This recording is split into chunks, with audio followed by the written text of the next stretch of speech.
hal menarik yang sering luput kita sadari. Orang yang paling mudah terganggu biasanya bukan karena hidupnya paling berat, tapi karena pikirannya terlalu sering dikuasai hal-hal kecil yang sebenarnya tidak penting.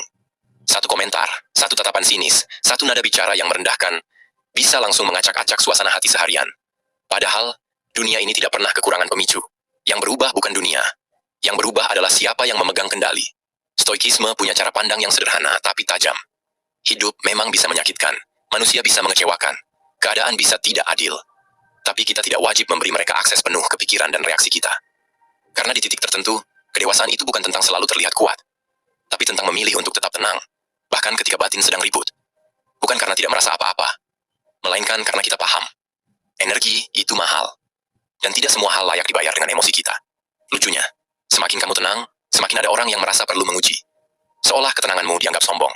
Padahal seringnya bukan sombong. Cuma, kamu sudah capek hidup di bawah remote control orang lain. Dan di sini kita akan bahas satu persatu. Cara bersikap tenang seolah tak ada yang mengganggumu. Bukan versi pura-pura kuat, tapi versi yang lebih dewasa. Tenang yang sadar, tenang yang punya batas, tenang yang tetap bergerak. Kita akan mulai dari kebiasaan sederhana yang kelihatannya sepele, tapi efeknya brutal. Mendengar 2 kali lebih banyak daripada berbicara. Lalu kita masuk ke cara menghadapi komentar orang, menyiapkan mental untuk kemungkinan terburuk, sampai cara menjalani hidup lebih sederhana agar pikiran tidak terus penuh. Pastikan kamu menonton sampai akhir agar tidak kehilangan makna penting dari pembahasan ini.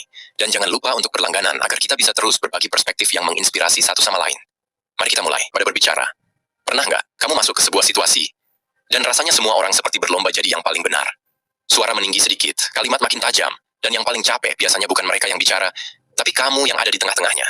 Di momen seperti itu, ada satu sikap yang kelihatan sederhana, tapi sebenarnya sangat kuat. Kamu memilih untuk lebih banyak mendengar daripada berbicara. Bukan karena kamu kalah, bukan karena kamu nggak punya jawaban, tapi karena kamu sadar, nggak semua hal pantas ditanggapi.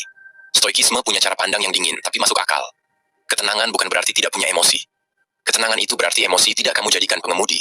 Kamu tetap merasa, tapi kamu yang pegang setir. Dan menariknya, psikologi juga sejalan dengan itu. Ada istilah yang cukup terkenal, active listening. Mendengar yang benar bukan sekadar diam, tapi mendengar dengan niat memahami, bukan menunggu giliran menyerang balik. Ini bukan pasif, ini kontrol diri. Karena kalau kita jujur, banyak orang bicara bukan untuk menjelaskan, tapi untuk mempertahankan harga diri. Mereka takut terlihat bodoh, takut nggak dianggap, takut kalah posisi. Jadi kata-kata jadi senjata, dan kadang kita terpancing ikut main di arena yang bahkan bukan milik kita.